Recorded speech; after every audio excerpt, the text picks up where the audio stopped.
There are socks sticking out of a rolled-up wrestling mat.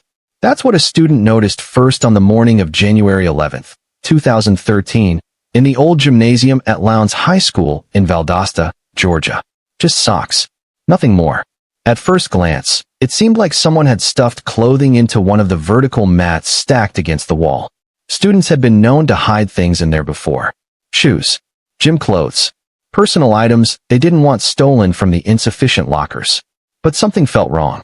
The student climbed higher, peering down into the center of the mat from above. The mat stood nearly 6 feet tall, rolled tight into cylinders about 3 feet wide. And there, deep inside the hollow center, the student saw something that would haunt them forever. Those weren't just socks. They were attached to legs. And those legs were attached to a body, wedged upside down in a space no human should fit. Within minutes, the school went into lockdown.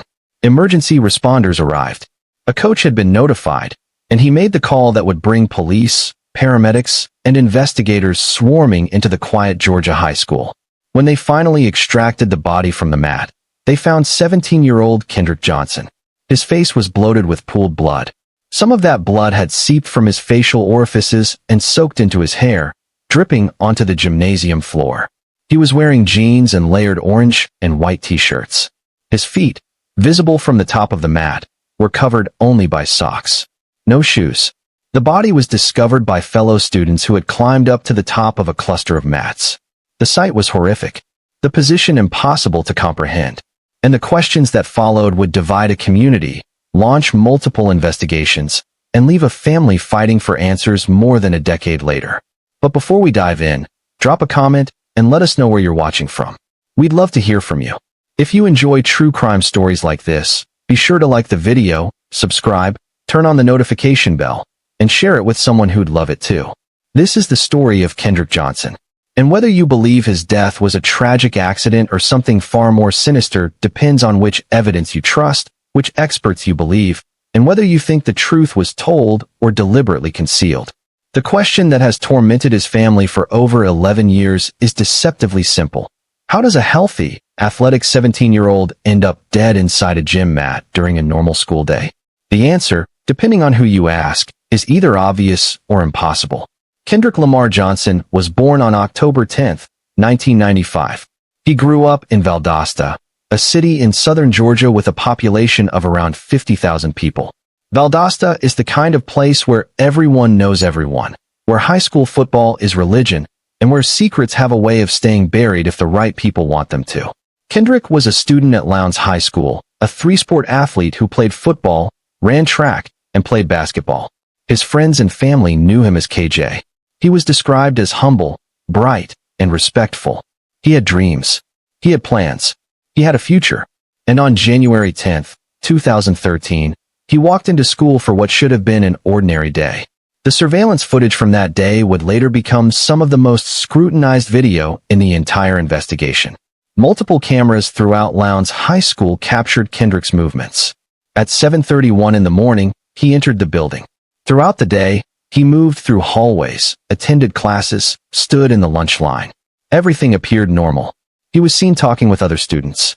He walked with purpose, the way any teenager navigates their school day. Then, at 1:27 p.m., the last time-stamped video of Kendrick Johnson shows him opening the doors to the hallway that leads to the old gym. The camera captured him moving at a fast pace toward the area where the wrestling mats were stored. And then he disappeared from view.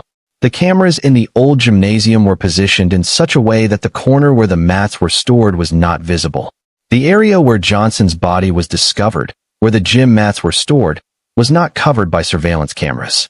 He never appeared on camera again. That evening, Kendrick's mother, Jackie Johnson, realized her son hadn't come home.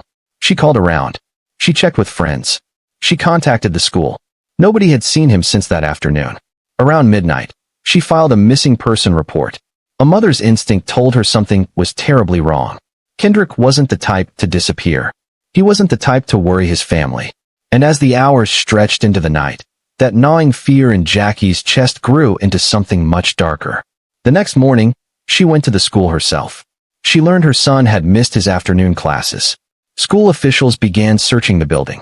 And that's when students made the discovery in the old gymnasium. The socks, the legs, the body wedged impossibly inside a vertical mat. Kendrick Johnson had been inside that mat the entire time. When investigators arrived at the scene, they faced a perplexing situation. How had this happened? The body was discovered headfirst in the center of a vertical rolled-up wrestling mat. The mats were stored upright, standing in clusters.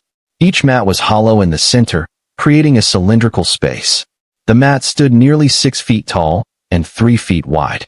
Kendrick's body was positioned upside down, his head toward the bottom of the mat, his feet visible from the top. Blood had pooled in his head due to gravity, causing the grotesque bloating that first responders observed. But there was something else. Near the mat, investigators found a pair of orange and black gym shoes. A pair of orange and black gym shoes were found a few yards from the teen's body. This detail would become central to the official explanation of what happened. 3 students at Lowndes High School told investigators that it was common for some students to store their shoes behind or under the rolled-up mats. According to multiple witness statements collected during the investigation, students who didn't want to use the insufficient school lockers would sometimes hide their shoes inside or near the mats between gym classes. A student at the school said that he shared a pair of Adidas shoes with Johnson, and that after gym class Johnson would always go to the mats, jump up, and toss the shoes inside the middle of the hole. The theory that emerged from investigators was straightforward. Kendrick had gone to retrieve his gym shoes from inside or near one of the mats. Somehow, he had fallen headfirst into the hollow center. Once inside, positioned vertically and upside down, he became trapped. The weight of his body, combined with the tight confines of the mat, made it impossible for him to pull himself out. He couldn't breathe in that position. He suffocated. An autopsy by the Georgia Bureau of Investigation stated that Johnson had died from positional asphyxia. Positional asphyxia occurs when someone's body position prevents them from breathing adequately. In Kendrick's case, being upside down in a confined space would have compressed his chest and restricted his ability to draw breath. The longer he remained in that position, the more oxygen-deprived he became, until his body simply shut down. The case was ruled an accidental death by the Lowndes County investigators. A tragic, bizarre accident. A series of unfortunate circumstances that led to the death of a promising young man. But Kendrick's family didn't believe it. Not for a second. Jackie and Kenneth Johnson looked at the evidence and saw something else entirely. They saw inconsistencies. They saw injuries that didn't make sense. They saw a rush to judgment. And they saw a community and a system that seemed far too eager to close the case and move on. "We know our son," Jackie would later say in interviews. They insisted Kendrick would never have put himself in such a dangerous position. They questioned how he could have accidentally fallen so far into a mat that extraction required cutting the mat open. They pointed to details in the initial reports that raised red flags. The family hired attorney Benjamin Crump, a prominent civil rights lawyer who had previously represented the family of Trayvon Martin. Crump examined the case and came to a different conclusion than local authorities. He believed there was more to the story. Much more. And so the family made a decision that would change everything. They requested that Kendrick's body be exhumed so an independent autopsy could be performed. They needed answers that they felt the official investigation hadn't provided. In June 2013, 5 months after Kendrick's death, his body was removed from the ground and taken to Dr. William R. Anderson, a private forensic pathologist. What Dr. Anderson found would ignite a firestorm. Dr. Anderson determined the cause of death was blunt force trauma to the right side of Kendrick's neck, near the jaw. According to his report, he found hemorrhages to the jawline area not detected during the GBI autopsy.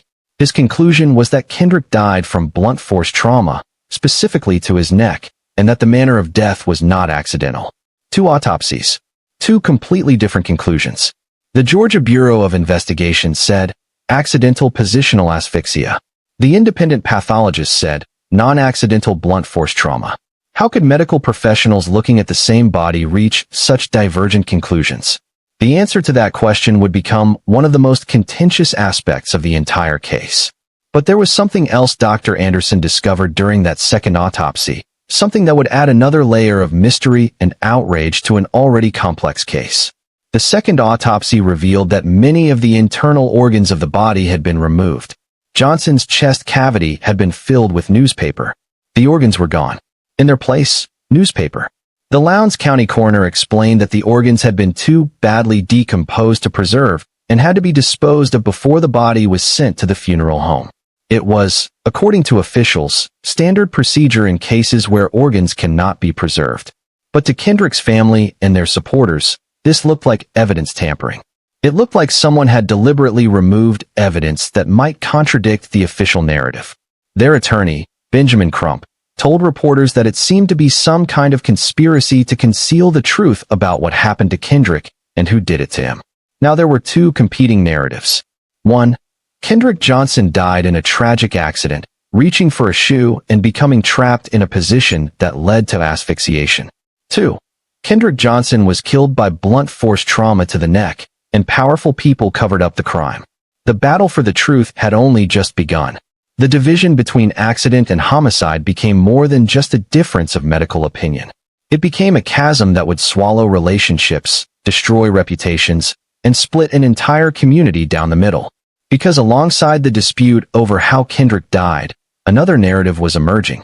A narrative that involved names, specific people, accusations, and a claim of conspiracy that reached the highest levels of law enforcement. 3 days after Kendrick's body was discovered, his grandfather appeared in a YouTube video. Eddie Tooley spoke to the camera with barely contained anger. He said the family had heard rumors. Rumors that Kendrick's death had something to do with a fight. A fight with the son of a GBI agent. Or maybe an FBI agent. The details were murky, but the implication was clear. Someone with power and connections might be involved in covering up what really happened to Kendrick. It all started with a fight on a school bus, more than a year before Johnson's death. The fight involved Kendrick and another student named Brian Bell. Both boys were freshman football players at the time. According to Brian Bell, the scuffle on the bus with teammate KJ was over something minor, forgotten the next week. Just typical teenage stuff. A disagreement that flared up during a road trip to an away game and then faded into the background noise of high school life. Or so Brian Bell claimed. The lawsuit alleged that Johnson was attacked on a bus trip 14 months prior to his death. According to witnesses who spoke to investigators, the fight wasn't one-sided. Kendrick had won. He'd gotten the better of Brian Bell in that confrontation. And in the world of teenage boys, particularly athletes, that kind of defeat doesn't always disappear as easily as Brian suggested. The lawsuit filed by the Johnson family would later make an even more disturbing allegation. Kendrick's father stated that one day Kendrick came home and said Rick Bell, Brian's father, came up to him at school and told him that the fight on the bus wasn't a fair fight, and that he should come over to their house and refight Brian. According to Kendrick's account to his father, an adult FBI agent had approached a teenage student and challenged him to come to his home for a rematch with his son. If true, the implication was staggering. An FBI agent personally involving himself in his son's high school disputes. But this allegation would never be proven in court, and Rick Bell would vehemently deny it happened. Brian Bell had a brother, Brandon Bell, and as investigators began to piece together the movements of various students on January 10, 2013, questions arose about where exactly the Bell brothers were when Kendrick Johnson died. The Johnson family's attorneys would claim that both brothers were on campus when Kendrick was last seen alive. The Lowndes County Sheriff's Department maintained that at least one of the Bell brothers, Brandon, was not on campus when Johnson was last seen alive, and the other was in another part of the building. According to official records, Brandon Bell, according to teammates, his coach, and the bus driver, was en route to a wrestling tournament in Macon at the time. The wrestling team had left for an out-of-town match. Brandon was on that bus. As for Brian Bell, school attendance records showed he was in class during the critical time period. The surveillance footage from the school was analyzed frame by frame. In September 2014, a video analysis determined Kendrick Johnson and both persons of interest were in different areas of the LHS campus during the time in question. The FBI's own video analysis, conducted by experts, showed that Brian and Brandon Bell were not in the gymnasium when Kendrick entered it for the last time. But the Johnson family wasn't convinced. They believed the footage had been manipulated. They pointed to gaps in the surveillance video. When 290 hours of footage from 35 cameras were released to CNN in November 2013, a CNN-hired forensic expert discovered that tapes from 2 cameras were missing an hour and 5 minutes of film, while another set was missing 2 hours and 10 minutes. The gaps seemed suspicious. How could so much footage simply be missing from the exact time frame when Kendrick died? Investigators explained that some of the apparent coverage gaps resulted from camera systems that were not in sync, with timestamps between various camera systems differing by up to 20 minutes for the same period. Different camera systems throughout the school weren't perfectly synchronized. What looked like missing footage was actually just a timing discrepancy. The footage existed. It just had inconsistent timestamps. But to the Johnson family and their supporters, this explanation felt like another cover-up. Another convenient excuse. The allegations began to take a darker shape. Not just a fight. Not just an accident covered up.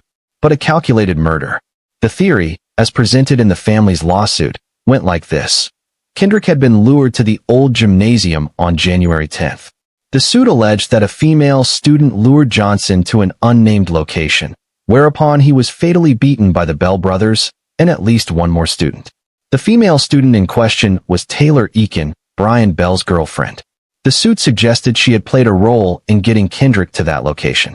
Federal investigators had zeroed in on a theory that it wasn't the fight on the bus that drove Brian Bell to kill, but it was a girl. Some reports suggested there had been some kind of romantic entanglement. Rumor. Jealousy. The kind of high school drama that feels earth-shattering to teenagers. The theory alleged that Kendrick was beaten, possibly with a 45-pound dumbbell, struck in the neck with such force that it caused the blunt force trauma the second autopsy had identified. Then his body was placed in the mat to make it look like an accident. And then, according to the lawsuit, powerful people covered it up. The lawsuit alleged that the FBI agent ordered his two sons and a classmate to attack Johnson, that his death was a murder, and that the respondents engaged in a conspiracy to cover up the homicide.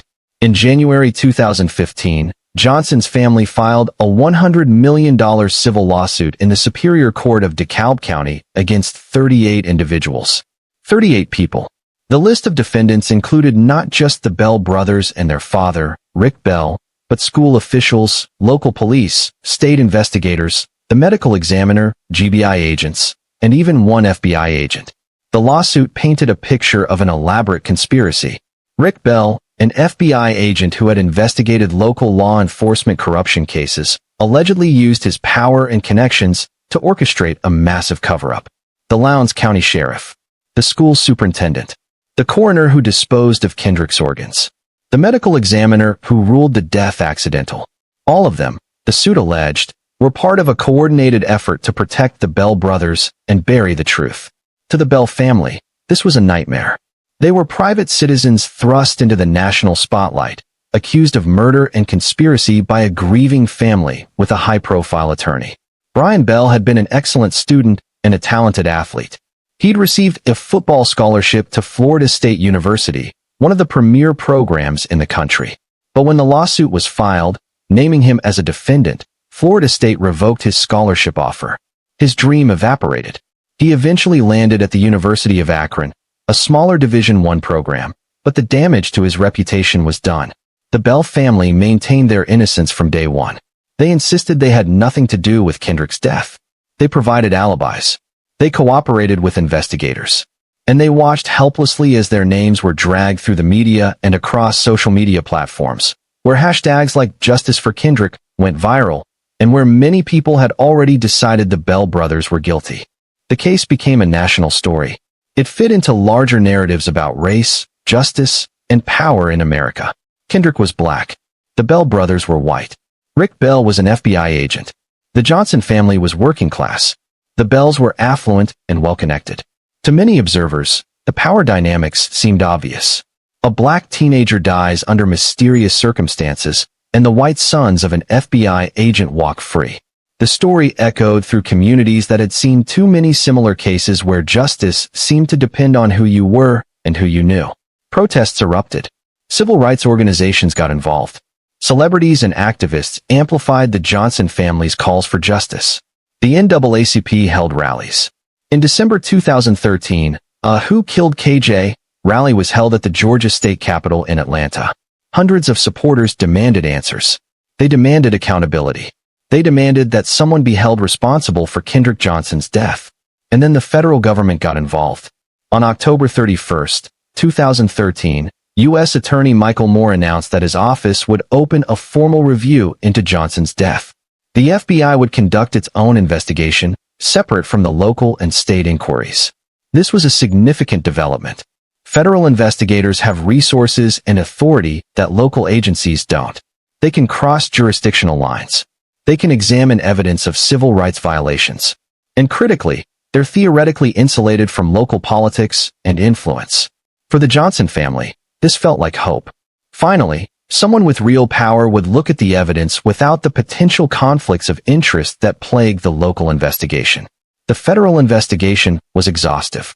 It lasted nearly 3 years. Federal agents examined every piece of evidence. They interviewed hundreds of witnesses. They analyzed the surveillance footage. They looked at school records, phone records, witness statements.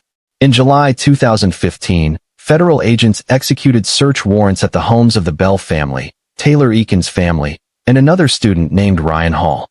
At 3:30 a.m., the Bell family was awakened at their home by government agents executing search warrants. Agents seized computers, cell phones, and other property. The search was extensive and invasive, and to the Bells, it felt like persecution. Ryan Hall was another name that surfaced during the investigation. A new witness had emerged with an explosive claim, stating that her boyfriend Ryan Hall had sent her a text acknowledging Brian and them did it. The text seemed damning. Direct acknowledgement of guilt. But Hall admitted sending the text, but said it was taken out of context, explaining that his girlfriend kept pestering him about KJ's death, and so he finally gave her the answer she apparently wanted to hear, insisting he was being sarcastic. For months, the Johnson family waited. They waited for indictments. They waited for arrests. They waited for validation that their suspicions were correct. And then, on June 20th, 2016, the Department of Justice made an announcement. The Department of Justice announced that they would not be filing any criminal charges related to Johnson's death, stating that after extensive investigation into this tragic event, federal investigators determined that there is insufficient evidence to prove beyond a reasonable doubt that someone or some group of people willfully violated Kendrick Johnson's civil rights or committed any other prosecutable federal crime. No charges, no arrests, no validation. The federal government had looked at everything. They'd examined the conspiracy theories. They'd investigated the Bell brothers. They'd analyzed the surveillance footage. And they'd found nothing that met the threshold for criminal prosecution. For the Johnson family, this was devastating. For the Bell family, it was vindication, but vindication that came too late to repair the damage done to their reputations. But the legal battles weren't over. The $100 million civil lawsuit was still pending. And that lawsuit would ultimately have consequences that nobody anticipated. On August 10, 2017, Georgia Judge Richard Porter ruled that Johnson's family and their attorney had to pay more than $292,000 in legal fees to the dozens of respondents in their civil suit, writing that testimony shows they had no evidence to support their claims that the brothers killed Johnson or that any of the other defendants engaged in a conspiracy to conceal the cause or manner of Johnson's death. The family that had lost their son. The family that had spent years fighting for justice. The family that had believed, with everything they had, that someone murdered their child and got away with it. That family now owed nearly $300,000 to the people they'd accused. Jackie Johnson, Kendrick's mother, spoke to the media about the ruling. "It's like we're having to pay for my son being murdered," she said. The pain in her voice was unmistakable. They'd lost their son. They'd spent years in legal battles. They'd been told over and over that they were wrong. And now they owed money to the people they believed killed their child. The case had torn Valdosta apart. The community divided along lines of belief. Some people were convinced Kendrick was murdered and that powerful people covered it up. Others believed it was a tragic accident that had been blown out of proportion by grieving parents who couldn't accept the truth. Families stopped speaking to each other. Friendships ended. The high school became ground zero for a culture war about race, justice, and who deserves to be believed. But amidst all the legal battles, the conspiracy theories, and the community division, one question remained unanswered. What actually happened to Kendrick Johnson on January 10, 2013? The damage done to everyone involved was incalculable. The Bell brothers, who maintained their innocence throughout, had their names associated with murder in countless articles, social media posts, and conversations. Taylor Eakin, the girlfriend accused of luring Kendrick to his death, faced similar scrutiny. She was a teenager thrust into the center of a murder conspiracy theory. Rick Bell, the FBI agent accused of orchestrating a cover-up, saw his career and reputation called into question. And dozens of other defendants, from school officials to law enforcement officers, were publicly accused of being part of a conspiracy to hide the truth about a teenager's death. But the most profound damage was to Jackie and Kenneth Johnson. They had buried their son once. Then they'd had to exhume his body for a second autopsy. The emotional toll of that decision alone was unimaginable. Opening a casket, seeing their child again, subjecting his remains to another examination. And when that examination revealed missing organs replaced with newspaper, the trauma compounded. And it still wasn't over. In June 2018, 5 years after Kendrick's death, the Johnson family made the agonizing decision to exhume their son's body again. On June 22, 2018, Johnson's body was exhumed for a third time. A third autopsy. How many times can parents be asked to disturb their child's grave in the search for truth? How many times can a family watch as their son's body is pulled from the earth, placed on an examination table, and subjected to forensic analysis? The third autopsy was conducted by Dr. William R. Anderson, the same forensic pathologist who had performed the second. In November 2018, the results were released. The most recent autopsy found Johnson's death was caused by apparent non-accidental, blunt force trauma. More specifically, the report attributed Johnson's death to non-accidental blunt force trauma to his right neck and right thorax. 3 autopsies. 3 examinations of the same body. And still, the conclusions differed. The Georgia Bureau of Investigation stood firm. Positional asphyxia. Accidental death. Nothing in their findings suggested murder. But 2 independent autopsies now said something completely different. Non-accidental blunt force trauma. Injuries inconsistent with positional asphyxia. A manner of death that was not accidental. Dr. Anderson wrote in his June 2013 report that Kendrick suffered blunt force trauma, right neck, involving right mandible and soft tissues, including the area of the carotid body, consistent with inflicted injury. The carotid body is near the carotid artery, one of the major blood vessels that supplies blood to the brain. Trauma to that area could cause serious injury or death. And according to Dr. Anderson, the injuries he observed were consistent with inflicted trauma, not an accident. How could experts reach such wildly different conclusions? The answer lies in the nature of forensic pathology itself. It is both a science and an art. Medical examiners and pathologists examine physical evidence, tissue samples, injury patterns, and physiological changes. But they also interpret that evidence. They form opinions based on their training, experience, and judgment. 2 pathologists can look at the same body and see different things. In Kendrick's case, the complications were significant. By the time the second autopsy was performed in June 2013, his body had been embalmed and buried for 5 months. Decomposition had occurred. Tissues had degraded. The embalming process itself alters the body. These factors make it harder to definitively determine cause and manner of death. By the time the third autopsy was performed in 2018, more than 5 years had passed. The body had been buried twice, exhumed twice, examined 3 times. Each process causes further degradation. The Georgia Bureau of Investigation maintained that their autopsy, performed shortly after death when the body was in the best condition to examine, was the most reliable. They had found no evidence of blunt force trauma. They had found no signs of foul play. They had conducted toxicology tests that came back negative for drugs or alcohol. They had examined the scene. And they had concluded, based on all available evidence, that Kendrick Johnson died accidentally. But Kendrick's family and their experts believed the GBI had missed something. Or worse, had deliberately overlooked it.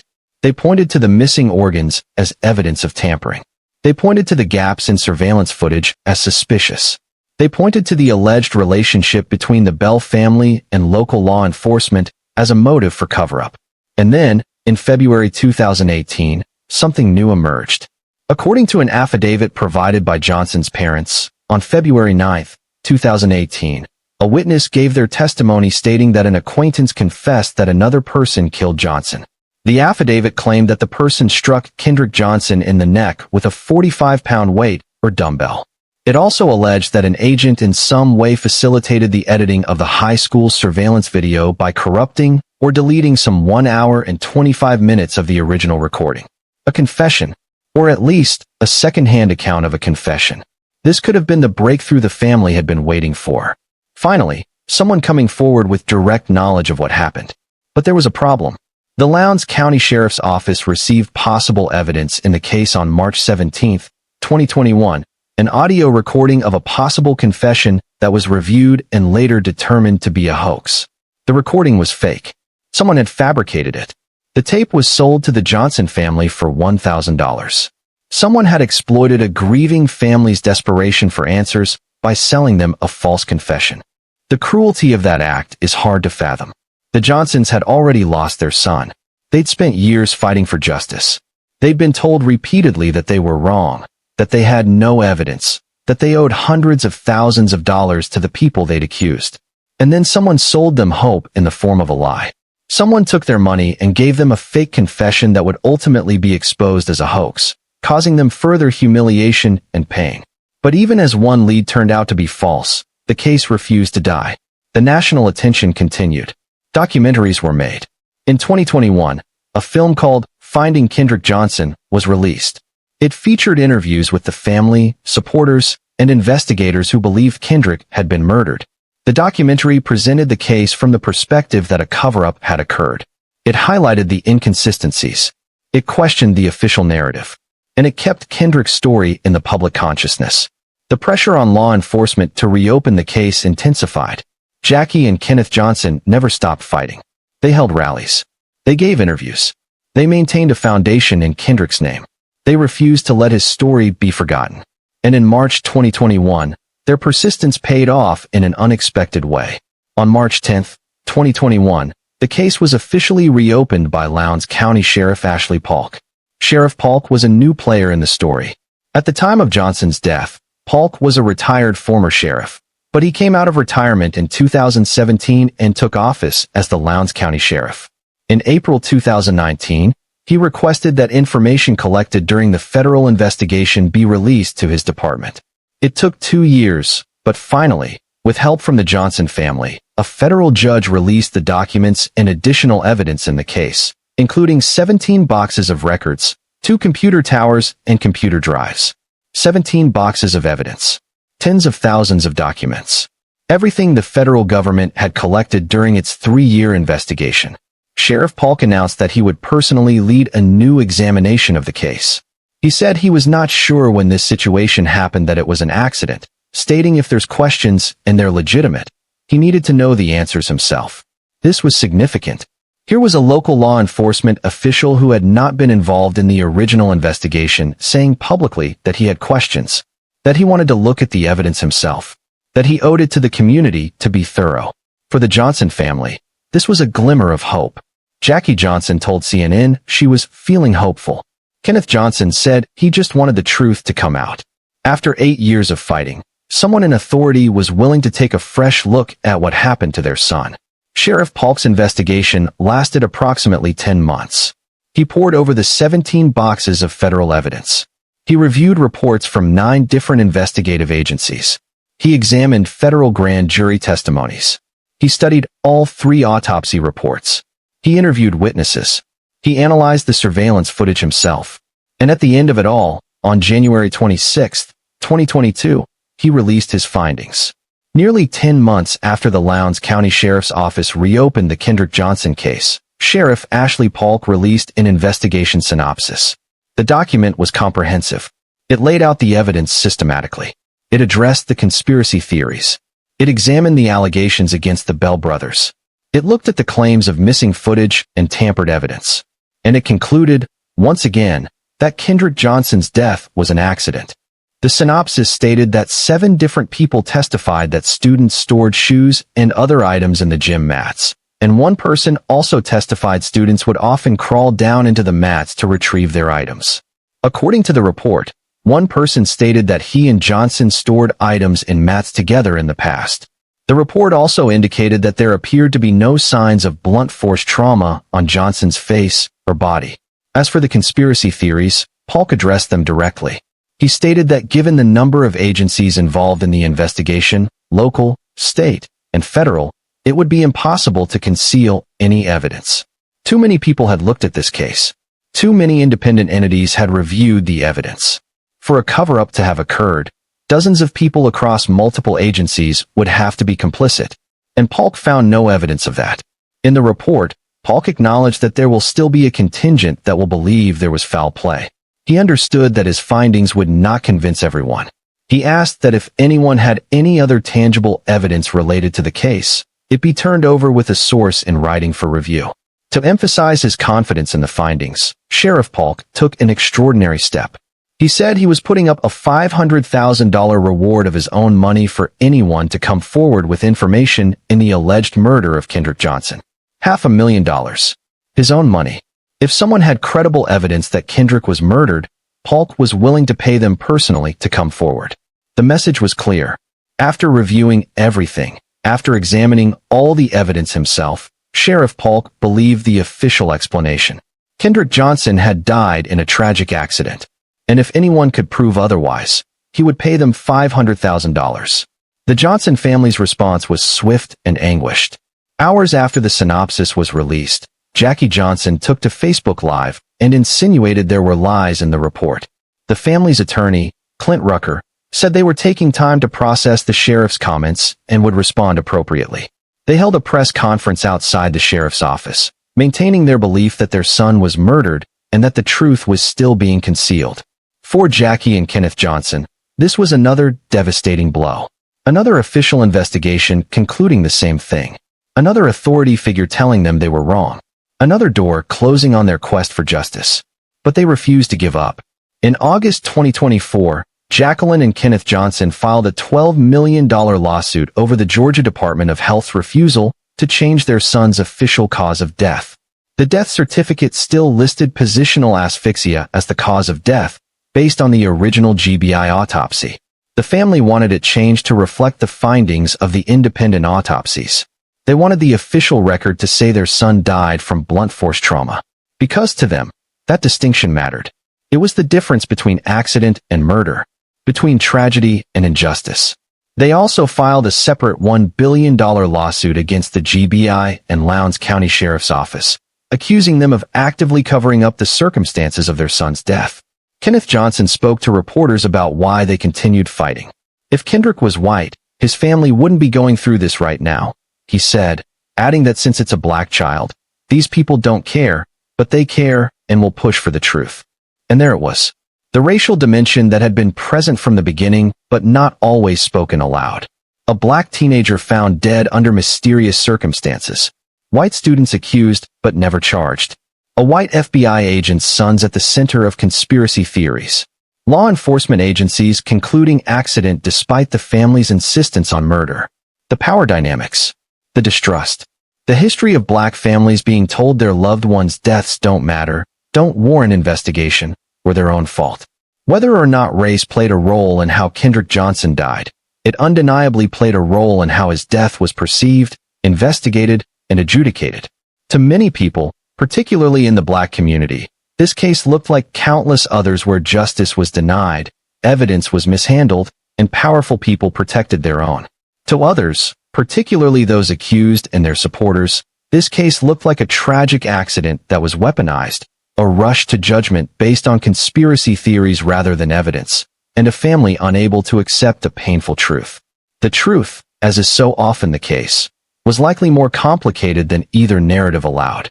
To understand why this case has remained so divisive, why two medical examiners could reach opposite conclusions, and why a community tore itself apart over what happened to Kendrick Johnson, you have to understand the physical evidence. The actual, tangible facts of what was found in that gymnasium on January 11, 2013.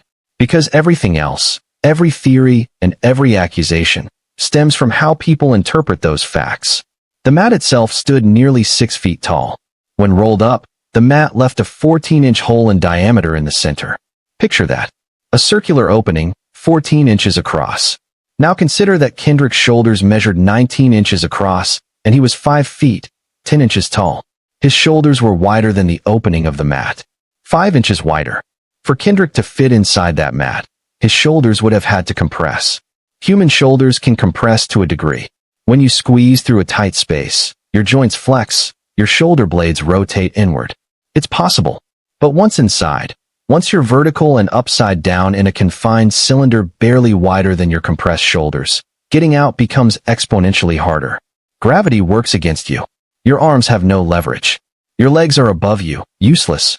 And if you're wedged tight enough, every breath becomes a battle. When the mat was first unrolled, Kendrick did have one arm stretched above his head and the other down around his waist as though struggling for his shoe. This detail is crucial. The position of his arms suggested he had been reaching. One arm extended upward toward where his head was, as if grasping for something. The other arm down by his side. This was the position first responders observed when they cut open the mat and extracted his body. The official theory went like this. Kendrick had stored a pair of gym shoes inside or behind one of the mats. This was confirmed by multiple witness statements. 7 different people testified that students stored shoes and other items in the gym mats. The lockers at Lowndes High School were insufficient. They were small, often broken, and located far from the gymnasium. Students had developed a workaround. They'd hide their gym shoes in or around the mats. It saved them time. It saved them the hassle of carrying shoes around all day or paying locker rental fees. According to investigators, Kendrick entered the old gymnasium at 1:27 p.m. He went to retrieve his shoes. Maybe he'd tossed them into the hollow center of a vertical mat earlier and they'd fallen to the bottom. Maybe he tried to fish them out. Maybe he leaned in too far. Maybe he lost his balance. And maybe, in a split second of terrible physics, he tumbled headfirst into the mat. Once inside, orientation matters. When you're vertical and upright, your body is designed to function. Blood flows normally. Your diaphragm expands and contracts. You breathe. But when you're upside down, everything changes.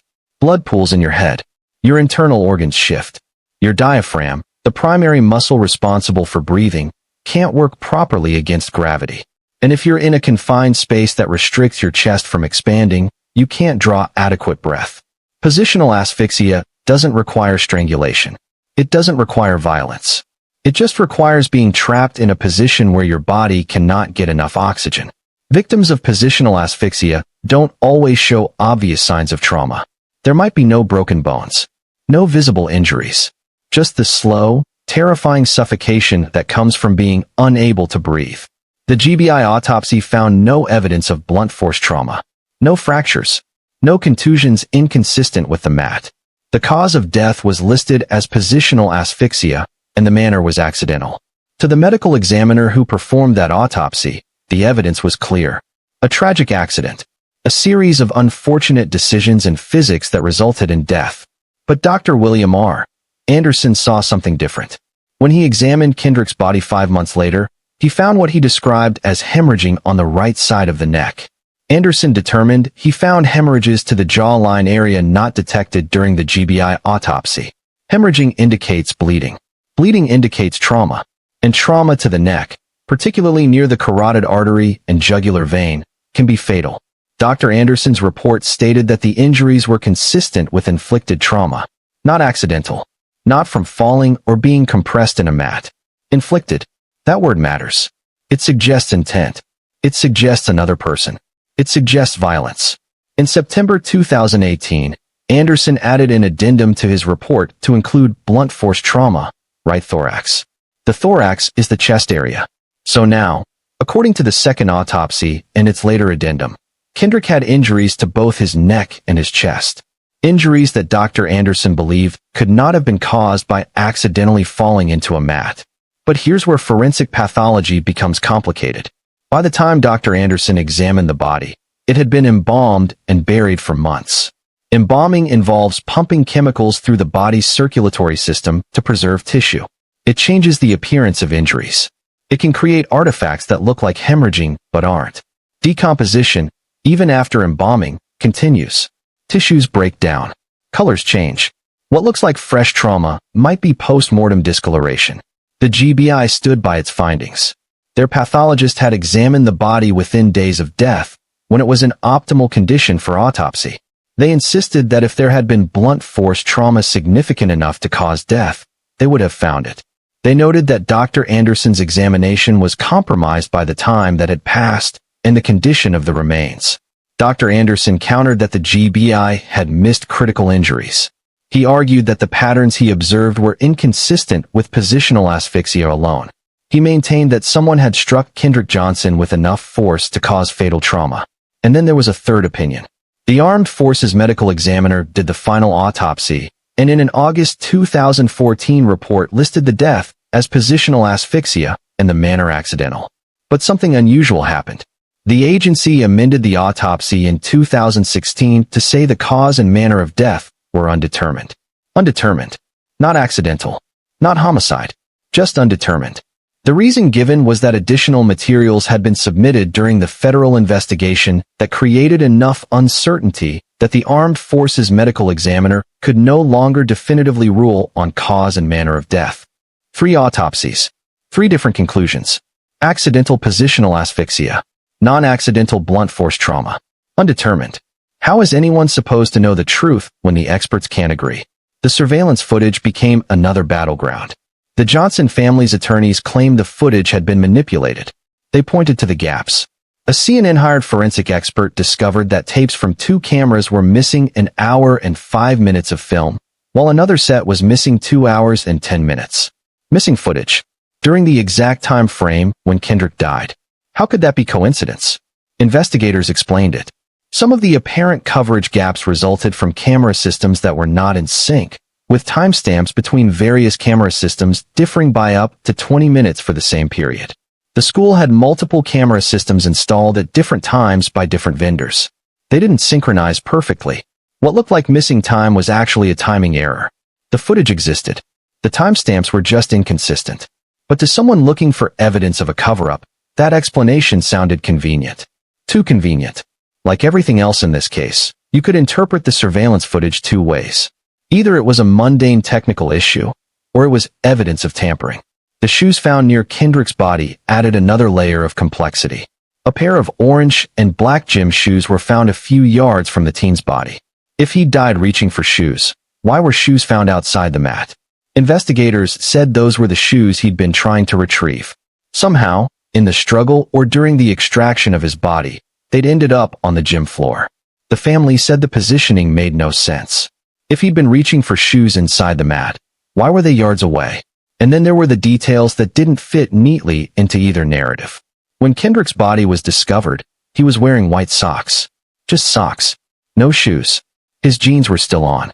He was wearing layered t-shirts. His sneakers were shoved behind his knees when his body was found. Behind his knees. Inside the mat. That detail haunted people. How do shoes end up behind someone's knees when they're upside down in a mat? Investigators said it was from the position of his body and the way the shoes had been stored. Critics said it suggested someone had placed them there after the fact. Every piece of evidence could be interpreted 2 ways. Every detail supported one theory or contradicted the other. It was like looking at an optical illusion where some people see a vase and others see 2 faces. Once you've committed to one interpretation, it's nearly impossible to see the other.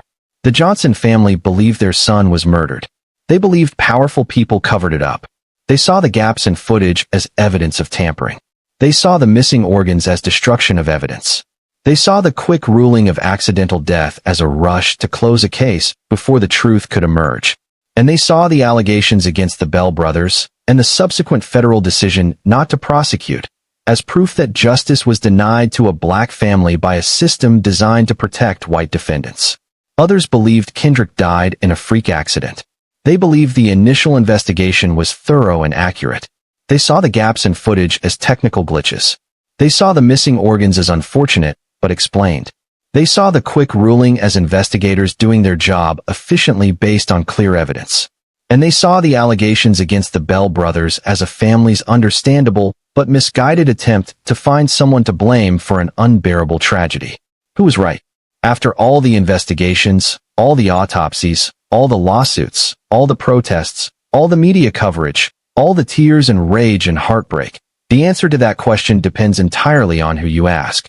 Sheriff Polk spent 10 months reviewing every piece of evidence. He read thousands of pages of documents. He studied the federal investigation's findings. He interviewed witnesses. and he concluded that Kendrick Johnson's death was an accident. No foul play, no conspiracy, no cover-up, just a terrible tragedy. But he also did something revealing. He put up that $500,000 reward. His own money. $500,000 for credible evidence of murder. Think about what that means. Either Sheriff Polk was supremely confident in his findings, or he was calling the family's bluff. Either he genuinely believed no such evidence existed, or he was making a public statement that the murder theories were baseless.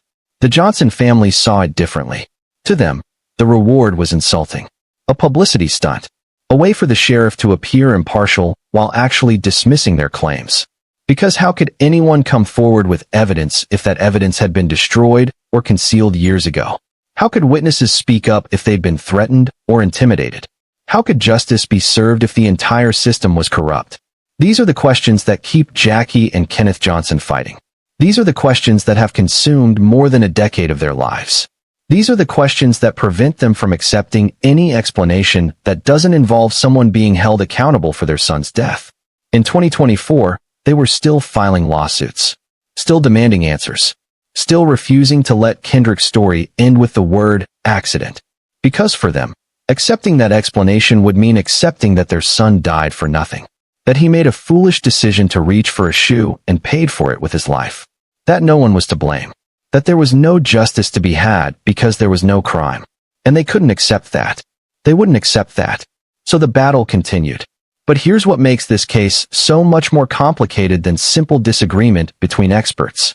There were physical details at the scene that didn't fit neatly into either narrative. Details that raise questions no matter which side you believed. Kendrick's body was found headfirst in the vertical position, and if he fell headfirst inside the rolled-up mat, blood would have eventually rushed to his head, causing him to bleed from his facial orifices. This was consistent with positional asphyxia, blood pooling, gravity doing its terrible work. While there was blood found in Kendrick's hair and on his face, there was no blood on the white sneaker found beneath him. That white sneaker, the one Kendrick was supposedly reaching for when he fell, was sitting on the gym floor directly below where his head had been. Blood had dripped from his face. It was in his hair, but the shoe was clean. How? There was, however, blood underneath the shoe. So blood had reached the floor. Blood had pooled on the gym floor beneath the mat. But the shoe sitting in that blood showed no blood on its surface. As if the shoe had been placed there after the blood had already fallen. Or as if it had been cleaned. Or as if something about the sequence of events didn't match the official story. And there was more. Additionally, another orange and black sneaker was found a few feet away from the mat that held Kendrick's body, and the sneaker appeared to have blood spatters on it. But it was never submitted as evidence. A second shoe, different from the white one, orange and black, matching the description of gym shoes students had mentioned. And this shoe had what appeared to be blood spatter on it. Not pooled blood. Not dripped blood. Spatter. The kind of pattern that comes from blood being flung or struck.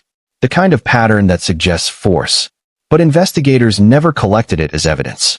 They never tested it. They determined it was old blood that had been there for a while, unrelated to Kendrick's death. They left it on the gym floor. A hoodie found on the scene was never submitted either. Clothing near the scene of a death, and it wasn't collected. There was also blood splatter on a nearby wall, which officials initially denied was blood at all. When pressed, when forensic testing was done, forensic testing later revealed that the splatter was, in fact, blood, but the blood did not belong to Kendrick. Blood on the wall. Not Kendrick's blood. Someone else's blood. In the gymnasium where Kendrick died. And investigators said it had been there before. That it was old. That it had nothing to do with this case. They tested it, confirmed it wasn't Kendrick's, and moved on. To the Johnson family, this was negligence at best, cover-up at worst. How do you not collect every piece of potential evidence? How do you not test every blood sample? How do you leave shoes and clothing at the scene and decide they're irrelevant before you even know what happened? To investigators, it was a matter of resource allocation and professional judgment. They had determined early on that this was an accident. The scene supported that. The evidence supported that. Random items on a gym floor that had been there before, blood that didn't belong to the victim, these were distractions. Red herrings. Things that would waste time and money without changing the fundamental conclusion. But there was one detail about the blood that nobody could explain away easily. The black and white gym shoe that lay on the ground below Kendrick Johnson, The one he was presumed to be reaching for was lying on top of a pool of blood, but there was no blood on the shoe itself. On top of blood. The shoe was positioned on top of blood that had already fallen and pooled, which means the blood fell first. Then the shoe was placed on top of it. If Kendrick fell into the mat and died there, and blood dripped from his head onto the floor, when did the shoe he was reaching for end up on top of that blood? The sequence didn't make sense. Unless someone moved the shoe after Kendrick was already dead and bleeding. Unless the scene was staged. Or unless there was a more mundane explanation. Maybe the shoe fell differently than expected. Maybe it was kicked or moved during the chaos of discovery. Maybe first responders inadvertently moved it. Maybe the sequence of blood falling and objects settling was more complex than it appeared. Every explanation required assumptions. Every interpretation required filling in gaps. And those gaps were where doubt lived. Johnson's parents were suspicious of the investigation from the beginning, believing that the sheriff's department was too quick to rule out foul play as a cause for Johnson's death. Considering that within 24 hours of finding Kendrick Johnson's body, they concluded that it was an accident. 24 hours. Less than a day to investigate, determine cause of death, and close the case. For the Johnson family, that speed suggested a rush to judgment, a desire to avoid scrutiny, a conclusion reached before evidence could tell its full story. For investigators, 24 hours was sufficient because the evidence was clear. They had witness statements about students storing shoes in mats. They had surveillance footage showing no one else in the area. They had a body position consistent with positional asphyxia. They had no signs of struggle, no signs of forced entry, no signs of foul play. In their professional judgment, this was an open and shut case. A terrible accident. Nothing more. But the photo changed everything. The Johnson family made a decision that would galvanize public opinion and turn their son's death into a national cause. They released a photograph of Kendrick as he lay in the funeral home. The image was shocking. Kendrick Johnson's face is extremely swollen, almost does not look human. The bloating, the discoloration, the grotesque distortion caused by blood pooling in his head for hours while he was trapped upside down. It was a horrific image. An image no parent should ever have to see. An image they chose to share with the world. The public was horrified by the photo and began to rally around the Johnsons in their quest for the truth. Social media exploded. The hashtag #JusticeForKendrick went viral. People who had never heard of Valdosta, Georgia, suddenly had opinions about what happened in that gymnasium. The image made it real, made it impossible to ignore, made it impossible to look away. And it raised a question. Could that level of trauma really be caused by just being stuck in a mat? Could positional asphyxia alone create that kind of damage to a human face? Or was there something more violent that had occurred? Medical examiners explained that yes, positional asphyxia could absolutely cause that appearance. When blood pools in the head for an extended period due to being inverted, the pressure builds. Tissues swell. The face becomes engorged with blood. It's a normal post-mortem process for someone who dies upside down. It looks horrific, but it doesn't necessarily indicate violence. But Dr. Anderson, the independent pathologist, saw something else in that swelling. He saw evidence of trauma beyond simple blood pooling. Dr. Anderson concluded that Kendrick suffered non-accidental injuries, including a collapsed and bleeding carotid artery. A collapsed carotid artery. That's not from positional asphyxia. That's from force. That's from being struck or choked. That's from violence. The lawsuit filed by the Johnson family would later reference even more disturbing evidence. The lawsuit also references photographs that allegedly show shoe tread marks on the teen's body, suggesting he may have been stomped. Shoe tread marks. Patterns on skin consistent with being kicked or stomped. If true, that would definitively prove murder. You don't accidentally fall into a mat and end up with shoe prints on your body. But the GBI maintained that no such injuries existed. These findings sharply contrast with the Georgia Bureau of Investigation's autopsy, which found no significant injuries and reaffirmed the original accidental death ruling. No significant injuries. No evidence of being struck. No evidence of being kicked. Nothing that suggested foul play. How could two pathologists examine the same body and see completely different things? How could one see shoe print patterns and a collapsed carotid artery, while the other saw only the expected results of positional asphyxia? Part of the answer lies in timing. The GBI conducted their autopsy first, when the body was freshest. They documented what they saw. They took photographs. They collected samples, and they found no evidence of homicide. Dr. Anderson conducted his autopsy 5 months later, after embalming, after burial, after decomposition. He saw things the GBI didn't document. But were those things evidence of missed injuries? Or were they artifacts of decomposition and time? Part of the answer lies in interpretation. Forensic pathology is not like DNA analysis where you get a definitive yes or no. It requires judgment. It requires expertise. It requires making determinations based on patterns, probabilities, and experience. Two experts can look at the same bruise and disagree about when it occurred, how it occurred, and what caused it. And part of the answer, according to the Johnson family, lies in corruption. They believe the GBI pathologist either missed critical evidence or deliberately ignored it. They believe the investigation was compromised from the start. They believed powerful people wanted this case closed quickly, and the medical examiner complied. The theory of shoes stored in mats became a central point of contention. One student in particular said that he and Johnson shared a pair of Adidas, and at the end of gym class Johnson would always toss the shoes into the hole in the middle of the mat. This witness statement was specific, detailed, consistent with what others had said about students using the mats for storage. If true, it explained why Kendrick would have been reaching into a mat. It explained his presence in that dangerous position. Adding more credibility to the story, Johnson was found without shoes on his feet.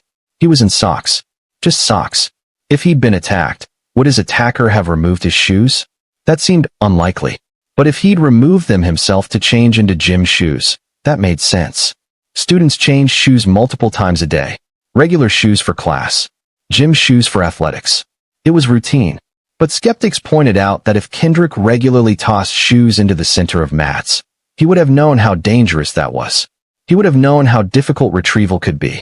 Would he really risk diving headfirst into a 14-inch opening to get shoes he could just as easily store elsewhere? Would any rational person make that choice? Unless he hadn't thought it through. Unless he'd done it dozens of times before without incident and got careless. Unless this particular mat was positioned differently, or the shoes had fallen further than usual, or something about this attempt was just slightly different from all the others. Accidents don't require rational planning. They happen precisely because people make small errors in judgment. The wrestling team's departure became another source of dispute. Brandon Bell, according to teammates, his coach, and the bus driver, was en route to a wrestling tournament in Macon at the time. Macon was nearly 2 hours away. The bus had left campus. Multiple people confirmed Brandon was on it. But the Johnson family's attorneys claimed the bus didn't leave until after Kendrick had already died. They claimed Brandon could have been on campus during the critical time period. The former student would have been at a wrestling match in another city at the time Johnson is believed to have died, but lawyers say the bus did not leave Lowndes High School until after Johnson's death. This became a he-said-she-said situation. The wrestling coach said one thing. The bus driver said another. The attendance records showed one thing. The family's timeline suggested another. Depending on whose timeline you believed, Brandon Bell was either long gone from campus or still present when Kendrick entered that gymnasium for the last time. Sheriff Polk addressed this directly in his 2022 report. He interviewed the wrestling coach, the bus driver, and multiple team members. Their statements were consistent. The bus left before Kendrick died. Brandon Bell had an alibi.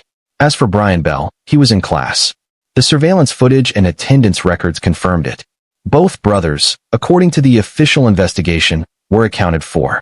But the Johnson family never accepted that conclusion. Because accepting it meant accepting that their son died alone. That nobody killed him. That there was no one to blame. No one to hold accountable. No justice to be had. And for parents who had lost their child, that was impossible to accept. The case that divided medical examiners also divided Valdosta. What had been a tight-knit community became fractured along lines of belief, race, and trust in institutions. Neighbors stopped speaking to each other. Longtime friendships dissolved. The high school became a battleground where every conversation about Kendrick's death risked turning into a confrontation. The president of the Valdosta Lowndes County chapter of the Southern Christian Leadership Conference and the former lead investigator for that chapter have stated that they believe the attorneys for the Johnsons have not been entirely truthful in their statements, and that there was no cover-up in this case. This was particularly striking. The Southern Christian Leadership Conference, a civil rights organization founded by Dr. Martin Luther King Jr., an organization dedicated to fighting racial injustice, was saying publicly that they didn't believe the Johnson family's claims. Local black leadership, people who understood intimately what it meant to fight for justice in the South, looked at this case and saw something different than murder. But many others in the black community rallied behind the Johnsons. They saw a pattern they'd seen too many times before. A black child dead. White suspects never charged. Authorities calling it an accident and closing the case quickly. To them, this was Emmett Till. This was Trayvon Martin. This was every case where a black life was deemed less worthy of thorough investigation, where justice was denied because the victim was the wrong color. On Saturday morning, friends and family gathered in Valdosta for a peace walk on the 12th anniversary of KJ's tragic death. 12 years. More than a decade of fighting. More than a decade of protests and rallies and lawsuits. Jacqueline Johnson told the crowd, "It is not okay what happened to Kendrick. We won't be silent, and we will continue to fight for justice for our son until it's done." The group marched through the city, chanting, until they reached Lowndes High School, the same building where their son died, the same gymnasium where his body was found. Matt Israel, a Johnson family supporter, said, "We are here to not just let the family know, but to let everyone know that when you touch one of us, you touch us all." This sentiment captured the broader meaning the case had taken on. It wasn't just about Kendrick anymore. It was about every family that felt the system had failed them.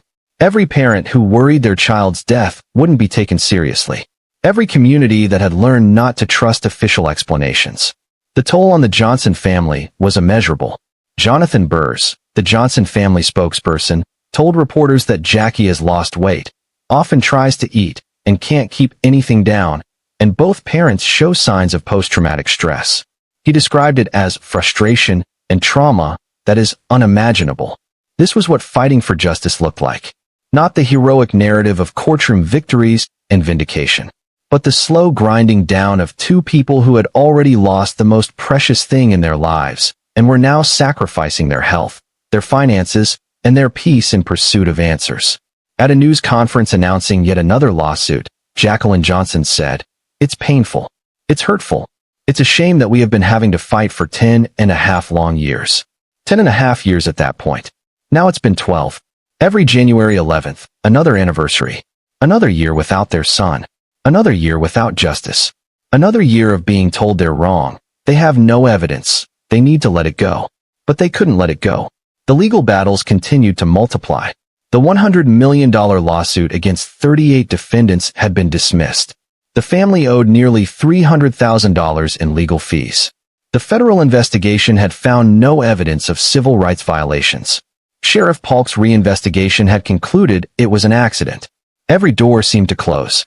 Every avenue seemed blocked. But the Johnsons kept filing lawsuits. In late 2024, they filed a federal lawsuit against the Georgia Department of Public Health, demanding that Kendrick's death certificate be changed. The official cause of death still read positional asphyxia. They wanted it to say non-accidental blunt force trauma, based on Dr. Anderson's findings.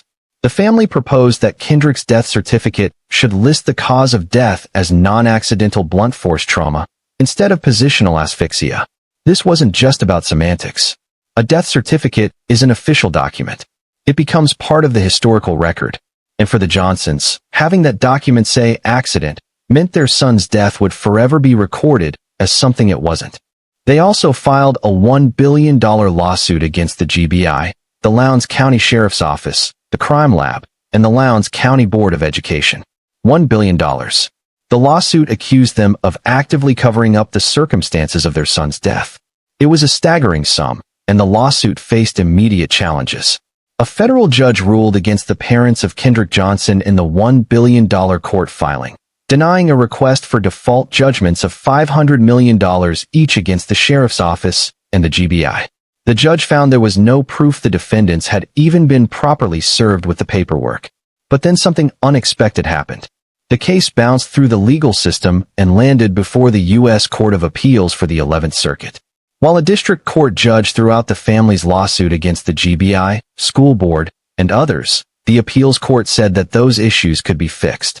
The appeals court found that the district court judge, Lee Martin May, had dismissed the case because the Johnson family had named the wrong defendants. They'd sued the sheriff's office when they should have sued the county. They'd sued the crime lab when they should have sued the city. They'd sued the Board of Education when they should have sued the school district. These were technicalities, procedural errors, but they'd been used to throw out the entire case. The appeals court ruled that these naming errors could be corrected. The case could proceed if the family filed an amended complaint with the proper defendants named. It was a glimmer of hope, a crack in the wall, not vindication, but at least not another door slammed shut. The community of Valdosta watched all of this unfold. Some watched with sympathy for the Johnson family. Others watched with sympathy for the Bell family and the dozens of other people who'd been accused of conspiracy.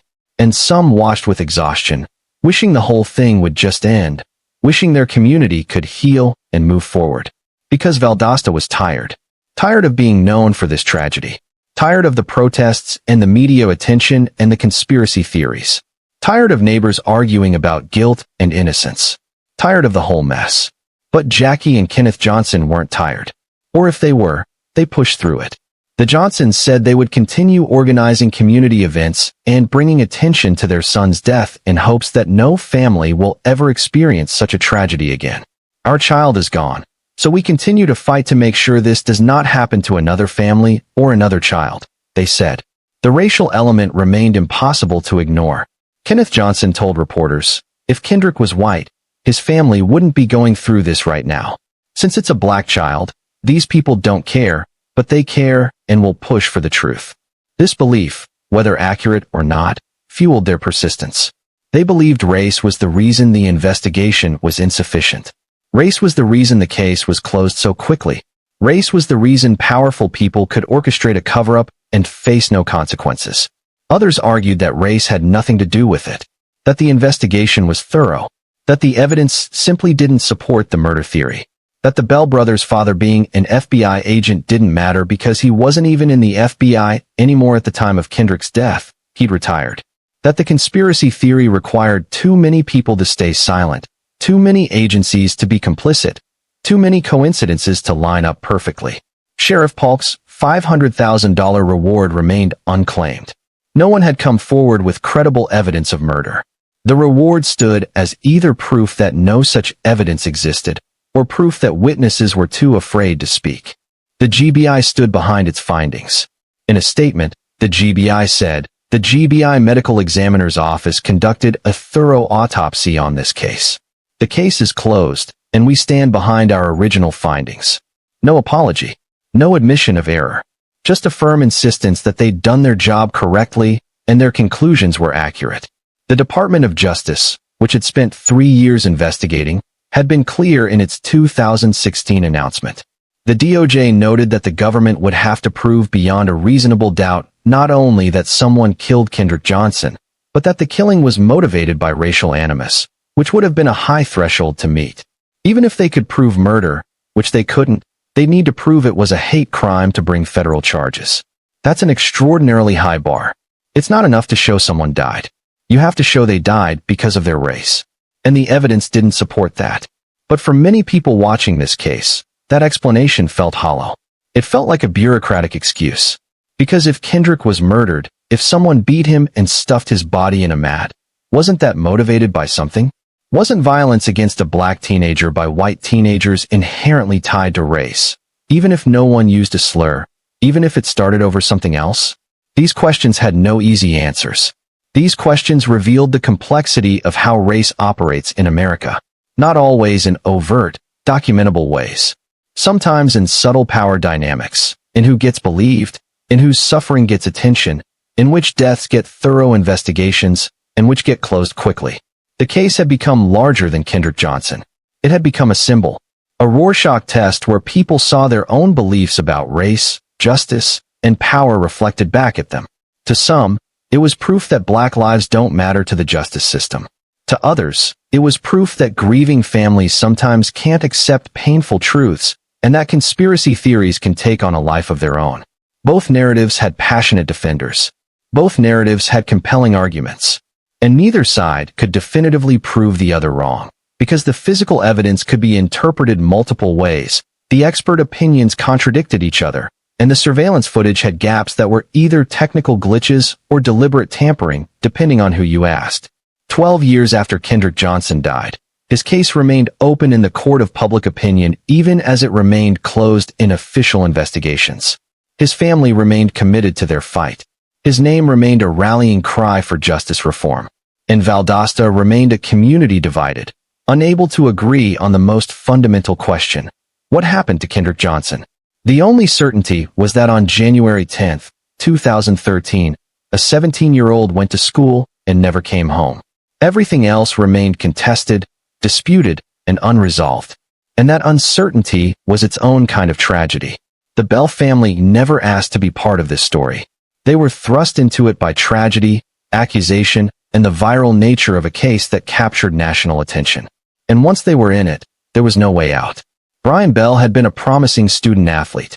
Florida State University had offered him a football scholarship, a dream for any high school player. FSU was a powerhouse program, playing there meant national television exposure, competing for championships, and a legitimate shot at the NFL. For a kid from Valdosta, Georgia, it was everything. Then the lawsuit was filed.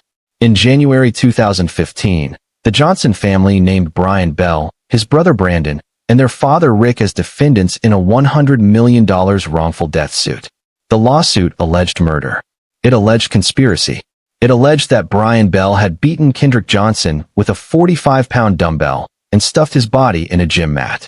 And it alleged that his father, an FBI agent, had orchestrated a massive cover-up involving dozens of people.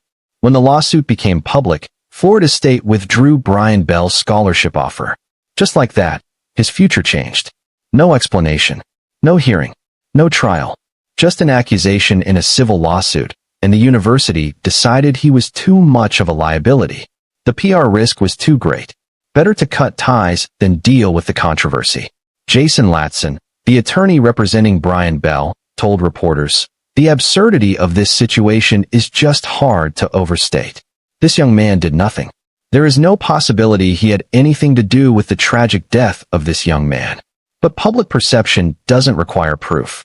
It doesn't require conviction.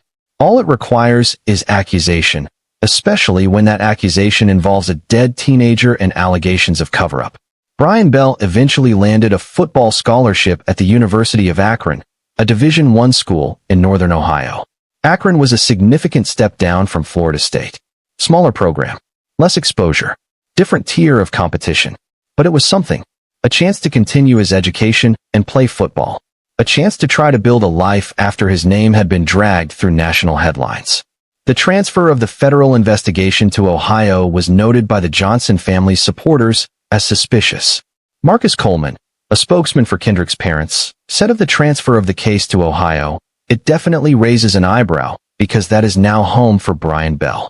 The implication was that the investigation followed Brian to protect him, or to keep tabs on him, or something nefarious. Every coincidence became evidence of conspiracy in the minds of those who believed the Bells were guilty. But the toll on the Bell family went far beyond Brian's lost scholarship. His parents moved out of state, and, because of the death threats, are under the protective custody of the FBI. Death threats against a family whose sons had never been charged with a crime, whose alibis had been verified by multiple investigations, who had been cleared by the FBI's own video analysis. None of that mattered to the people sending threats. Brian's mother, Karen Bell, said they'll likely move again, off the grid where they'll be difficult to track, adding, "I always have my .38 ready. You never know." A mother, living in fear, keeping a gun ready because she doesn't know if someone who believes her son is a murderer will come for him, or for her, or for her family. This is what happens when a case goes viral. When social media decides someone is guilty. When hashtags replace investigations. When passion for justice morphs into mob mentality. The Bell family became targets not because they were convicted of anything, but because they were accused. And in the court of public opinion, accusation is often sufficient. Taylor Eakin, Brian Bell's girlfriend, was 16 years old when she was pulled into this nightmare. The lawsuit alleged she had been the lure, the person who got Kendrick to come to the gymnasium where he would be attacked. In April 2014, she was called before a federal grand jury. A 16-year-old girl, sitting in front of federal prosecutors, being asked intensely personal questions. The line of questioning was intense and deeply personal, Eakin recalled. She was asked whether Brian used steroids and whether she was intimidated by his size. Had he ever hit her? Were they sexually active? Would she ever date an African American? And how well did she know Kendrick? Were they more than friends? Those questions revealed the theory prosecutors were exploring. They believed, based on rumors and witness statements that would later prove unreliable, that Taylor Eakin had been involved with Kendrick Johnson. That Brian Bell had found out.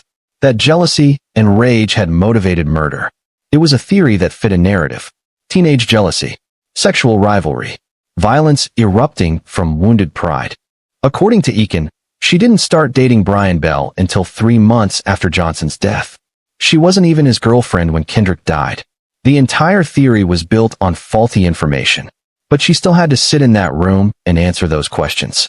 She still had to defend herself against implications that she had lured a classmate to his death. The lawsuit named 38 defendants. School officials, the superintendent, the sheriff, deputies, crime lab technicians, GBI agents, medical examiners, an FBI agent, all accused of being part of a conspiracy to cover up a murder. Some of these people had never met each other. Some worked for different agencies that rarely interacted. Some had reviewed the case years after the fact. But according to the lawsuit, they were all complicit. During sworn deposition testimony, Kenneth Johnson, Kendrick's father, admitted he had no evidence to support any of the claims made in the lawsuit. This was a devastating admission. The lawsuit alleged specific acts, specific conspiracies, specific cover-ups. And when asked under oath what evidence supported those allegations, Kendrick's father admitted there was none. The lawsuit was eventually dismissed.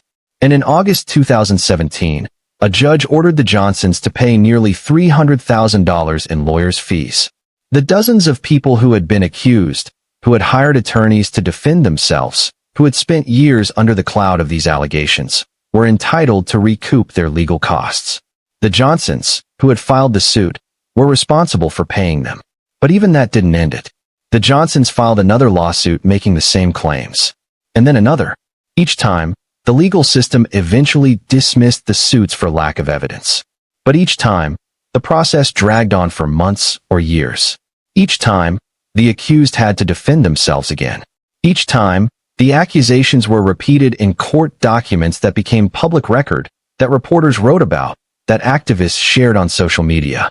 The FBI's video analysis was definitive. The analysis concluded the victim, Kendrick Johnson, and both persons of interest were in different areas of the LHS campus during the time in question, and the two persons of interest were not in the general vicinity of the old gym where Johnson was last seen. Brian Bell was headed to class. Brandon Bell was on a bus to a wrestling match. Neither brother was near the gymnasium when Kendrick entered it for the last time. The last recorded image of Johnson is when he is seen entering the old gym and running diagonally across the gym floor at 1:27 p.m. Brian Bell was located walking along the exterior of the school towards D Wing at 1:28 p.m. 1 minute apart. Different locations. Captured on camera. Analyzed by federal experts. But to the Johnson family and their supporters, even this wasn't enough. They claimed the video had been manipulated. They claimed the timestamps were wrong. They claimed the FBI was protecting the son of a former agent. Every piece of exculpatory evidence was dismissed as part of the conspiracy. In June 2016, Brian's attorney, Jason Ferguson, said the FBI has told him it has cleared his client of any involvement. Cleared. The federal investigation that had lasted nearly 3 years, that had interviewed hundreds of witnesses, that had analyzed every frame of surveillance footage, that had executed search warrants at the Bell home at 3:30 in the morning, that had put the family through hell, concluded that Brian Bell had nothing to do with Kendrick Johnson's death. The FBI will not publicly confirm ongoing investigations or lack thereof, so they never made an official public statement clearing Brian Bell. But his attorney was informed. The message was clear. After 3 years of intensive investigation, federal authorities had found nothing connecting Brian Bell to Kendrick Johnson's death. And yet, the accusations continued. Online, in rallies, in documentaries, in petitions that garnered hundreds of thousands of signatures demanding Brian and Brandon Bell be arrested and prosecuted. People who had never been to Valdosta, who had never examined the evidence, who had never spoken to a single witness, were absolutely convinced of the Bell brothers' guilt. The psychology of this is complex. Once you've committed to a narrative, once you've invested emotionally in a cause, it becomes incredibly difficult to change your mind even when presented with contradictory evidence. This is especially true in cases involving race, where centuries of actual injustice create a template that seems to fit new cases whether they actually do or not. For many people, the Kendrick Johnson case looked exactly like cases where justice had been denied. It looked like Emmett Till, a black teenager killed in Mississippi in 1955, his murderers acquitted by an all-white jury, later admitting to the murder. It looked like countless other cases where black victims were dismissed, where investigations were sloppy, where powerful white people got away with crimes. Those cases happened. They're real. They're documented. And they've created a deep well of distrust in communities that have every reason not to trust the justice system. So when a black teenager is found dead under mysterious circumstances, and white students are suspected but never charged, and a white FBI agent is the father of the suspects, and local law enforcement quickly calls it an accident, it triggers every alarm bell. It feels like history repeating itself. But what if, in this particular case, it actually was an accident? What if the investigation was thorough? What if the evidence really did point to positional asphyxia? What if no cover-up occurred because there was no crime to cover up? Then the Kendrick Johnson case becomes something else. It becomes a tragedy compounded by another tragedy. The tragedy of a young man dying, and the tragedy of a community unable to accept that truth, destroying other lives in the process of seeking justice for a crime that never occurred. The Bell family's suffering doesn't negate the Johnson family's suffering. Both families had their lives destroyed. One lost a child. The other lost their reputation, their peace, their sense of safety. These realities can coexist. Ryan Hall was another student caught in the crossfire. A new witness had emerged with an explosive claim, stating that her boyfriend Ryan Hall had sent her a text acknowledging Brian and them did it. That text message became a critical piece of alleged evidence. It seemed to be a confession, or at least knowledge of guilt. But Hall admitted sending the text, but said it was taken out of context, explaining that his girlfriend kept pestering him about KJ's death, and so he finally gave her the answer she apparently wanted to hear, insisting he was being sarcastic. In a moment of frustration, he'd sent a text just to get her to stop asking. He hadn't meant it. It wasn't true. He didn't actually know anything. But that text was submitted as evidence, and suddenly Ryan Hall was being questioned by federal investigators. His name was in legal documents, and he was accused of being part of a murder conspiracy. This is what happens when the search for justice becomes untethered from evidence. Innocent people get swept up. Lives get ruined. And the actual truth, whatever it might be, becomes impossible to find because everyone is too invested in their version of events to consider alternatives. The confession tape that was later determined to be a hoax was another example. The tape was sold to the Johnson family for $1,000. Someone exploited their desperation. Someone took their money and gave them a fake confession. And when that confession was exposed as fraudulent, it didn't cause the Johnson family to doubt their theory. It just confirmed, in their minds, that people were actively working against them. 12 years after Kendrick's death, the Bell brothers had tried to rebuild their lives. But their names remained forever linked to this case. A Google search of Brian Bell returns countless articles about Kendrick Johnson. His athletic achievements, his education, his life after Valdosta. All of it is secondary to the accusation that he was never charged with, that multiple investigations cleared him of, but that will follow him forever. This is the cost of a case that goes viral. This is what happens when social media decides guilt. This is the collateral damage of seeking justice without sufficient evidence. Positional asphyxia is real. It's documented. It kills people. And it almost always looks impossible to anyone who hasn't studied the mechanics of how human bodies fail when placed in compromising positions. Positional asphyxia is a rare cause of death, responsible for only 1% of all asphyxial deaths. It's uncommon enough that most people have never heard of it. But forensic pathologists see it regularly. Bodies found in positions that seem impossible. Deaths that look suspicious, but turn out to be tragically accidental. Positional or postural asphyxia occurs when a particular body position interferes with adequate respiratory movements for a lengthy period of time. The mechanism is straightforward. When your body is positioned in a way that prevents your diaphragm from expanding, or that compresses your chest cavity, or that puts excessive pressure on your torso, you can't breathe adequately. At first, you might gasp, struggle, try to reposition. But if you're trapped, if you can't move, if the position has you wedged or stuck, then each breath becomes harder. Oxygen deprivation sets in. Panic increases oxygen demand. And eventually, your body shuts down.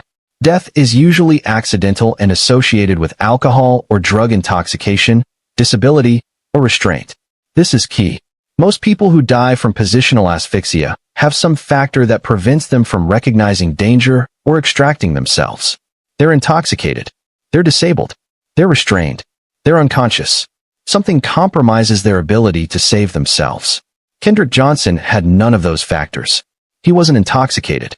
Toxicology tests came back negative for drugs or alcohol. He wasn't disabled. He was a healthy, athletic 17-year-old. He wasn't restrained by another person. He wasn't unconscious when he entered that gymnasium. So how does a healthy teenager without any impairing factors end up dying from positional asphyxia? The answer, according to investigators, is that he made a split-second error in judgment. He leaned too far into a mat. He lost his balance. And once he was headfirst and vertical in that confined space, the physics of the situation made escape impossible even for someone strong and healthy. Consider what happens when you're upside down. Blood immediately begins pooling in your head due to gravity. Your heart has to work harder to pump blood throughout your body. Your internal organs shift. Your diaphragm, the primary muscle responsible for breathing, is pushed upward by the weight of your abdominal contents. This makes every breath harder. Now at confinement, you're in a space barely wider than your compressed shoulders. You can't expand your chest fully. Each breath draws in less oxygen. And you're working harder, burning more oxygen, because you're panicking and trying to escape. In a head-down position, gravitation and mechanical forces lead to an increased pressure on the diaphragm from the weight of the abdominal organs. This is medically documented. It's not speculation. When you're inverted, your organs literally press down on your diaphragm, making it harder to breathe. Abdominal breathing, and later, chest breathing were hindered by the raised diaphragm. First, you lose the ability to breathe with your abdomen. Then, as oxygen deprivation progresses and panic sets in, even chest breathing becomes inadequate. How long does this take? Longer than you'd think. Positional asphyxia isn't instantaneous. It's a slow suffocation. Minutes pass. Maybe 5. Maybe 10. Maybe longer. During that time, the victim is conscious. They're aware. They're struggling. They're experiencing the terror of knowing they can't breathe and can't escape. And then, as oxygen deprivation reaches critical levels, they lose consciousness. And then they die? The image of Kendrick's swollen face, the photograph his family released to the public, is entirely consistent with this process. Blood pooling in the head for an extended period due to being inverted causes pressure to build, tissues to swell, and the face to become engorged with blood. It looks horrific. It looks like violence. But it's actually the natural post-mortem appearance of someone who died upside down. But Dr. Anderson saw something else. He saw hemorrhaging that suggested trauma. He saw injuries that, in his professional opinion, could not be explained by positional asphyxia alone. And this is where the case becomes genuinely difficult to parse. Because both conclusions, accident and homicide, have legitimate medical professionals supporting them. The diagnosis of positional asphyxia is essentially based on 3 criteria. The body position must obstruct normal gas exchange, it must be impossible to move to another position, and other causes of death must be excluded. All 3 criteria were met in Kendrick's case according to the GBI. His position obstructed breathing. He couldn't escape, and they found no other cause of death. Therefore, positional asphyxia. But Dr. Anderson didn't exclude other causes of death. He found what he believed was blunt force trauma. He found hemorrhaging. He found injuries that suggested violence.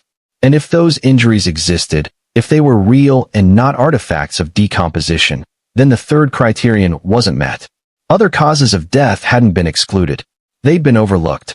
The problem is that forensic pathology isn't like DNA testing or fingerprint analysis. It's not definitive. It requires interpretation.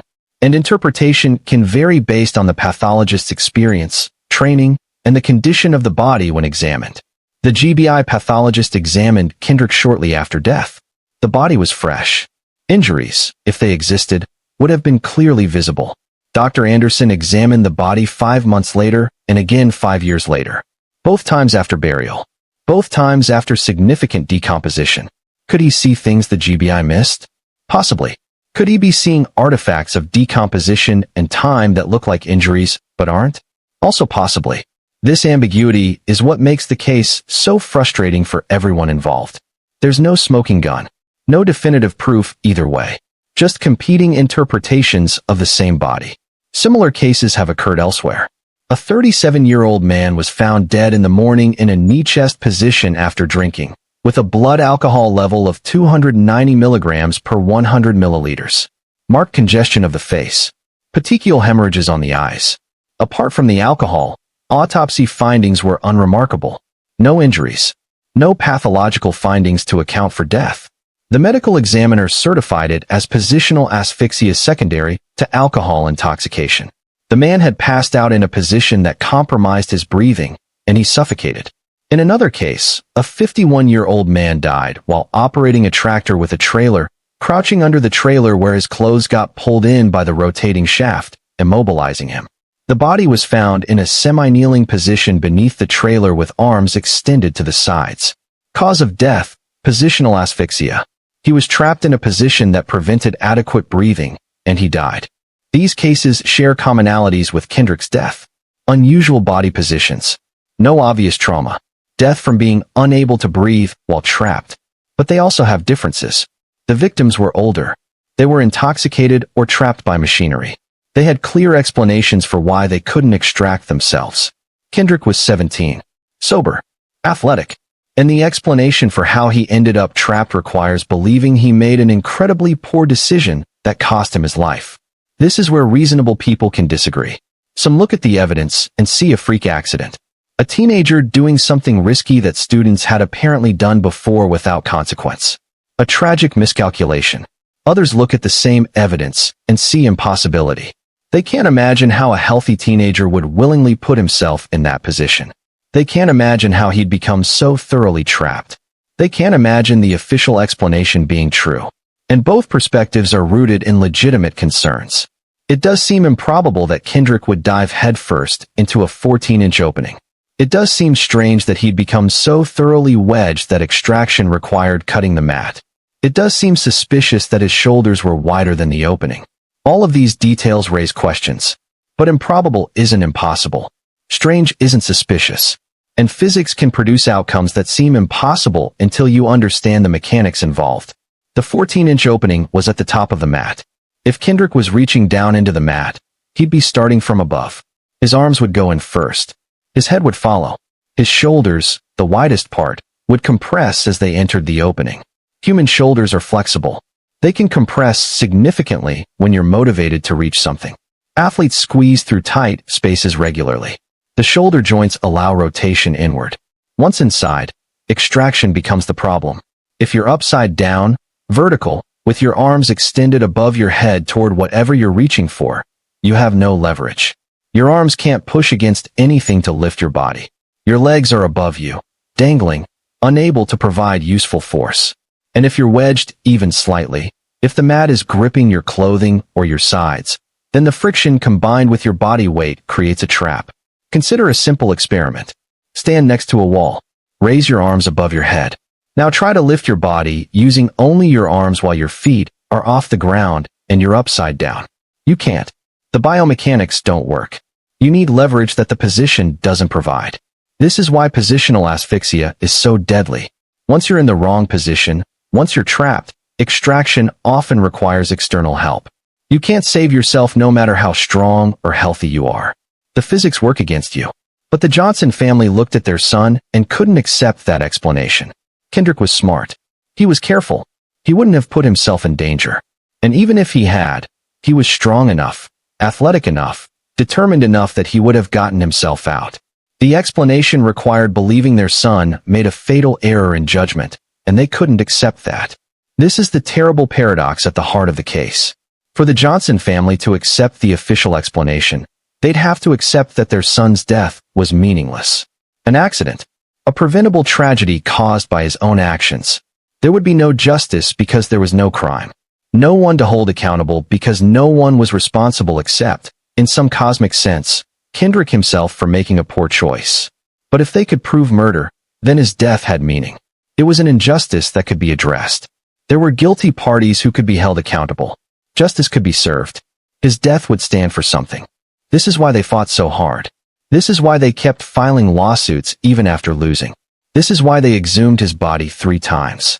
This is why they refused every official conclusion. Because accepting accident meant accepting meaninglessness. And no parent wants to believe their child died for nothing. The community of Valdosta understood this. Even those who believed it was an accident understood why the family couldn't accept it. The human need for meaning in the face of tragedy is powerful. It's the same impulse that drives conspiracy theories. When something terrible happens, especially something that seems random or preventable, humans want to find patterns, want to find purpose, want to find someone to blame. Sometimes there is someone to blame. Sometimes conspiracies are real. Sometimes the official story is a cover-up. History provides countless examples. So the suspicion isn't irrational. It's rooted in real experiences of injustice. But sometimes there's no conspiracy. Sometimes the official story, as unsatisfying and painful as it might be, is actually true. Sometimes accidents happen. Sometimes people die for no reason other than being in the wrong place at the wrong time and making a split-second error in judgment. The question that haunts the Kendrick Johnson case is, which scenario applies here? As of 2025, 12 years after Kendrick Johnson's death, the case remains unresolved in every sense that matters. The official investigations are closed. Sheriff Polk's reinvestigation concluded it was an accident. The federal government found no evidence of civil rights violations. The medical examiner stands by the original finding of positional asphyxia. But the Johnson family hasn't stopped fighting. In July 2025, Kenneth and Jacqueline Johnson filed an amended federal lawsuit against the Georgia Department of Public Health. 12 years. 144 months. Over 4,000 days since they lost their son. And they're still in court. Still demanding answers. Still refusing to accept the explanation they've been given. The suit accuses the DPH of violating the Civil Rights Act of 1871 and the 14th Amendment by maintaining erroneous and fraudulent vital records that list Kendrick's death as accidental positional asphyxia. They want the death certificate changed. They want the official record to reflect what they believe is the truth, that their son was murdered. The complaint includes new evidence the parents say contradicts official findings and supports their long-held belief that Kendrick was murdered and the case covered up. New evidence. After 12 years, they say they have new evidence. Whether that evidence will convince a court remains to be seen. Whether it will change anyone's mind is uncertain. But for Jackie and Kenneth Johnson, the fight continues because the alternative, acceptance, is impossible. In October 2024, the family celebrated what would have been Kendrick's 29th birthday. 29 years old. Kendrick would be a grown man now. He might have graduated college. He might have a career. He might be married.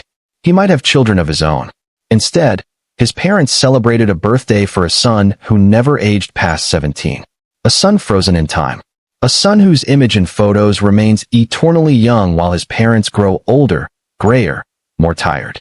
Jackie Johnson told reporters, "I will fight them to the day I die about my child. And like I always tell them, you killed the wrong child, but you got the right parents because we're not going anywhere." The determination in those words is absolute. Unyielding. This is not a fight they will abandon. This is not a cause they will let die. For them, stopping would mean abandoning Kendrick. And they cannot do that. But what has this fight cost them?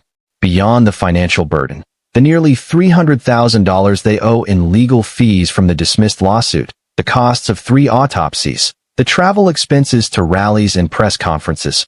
What has it cost emotionally? Physically? Mentally?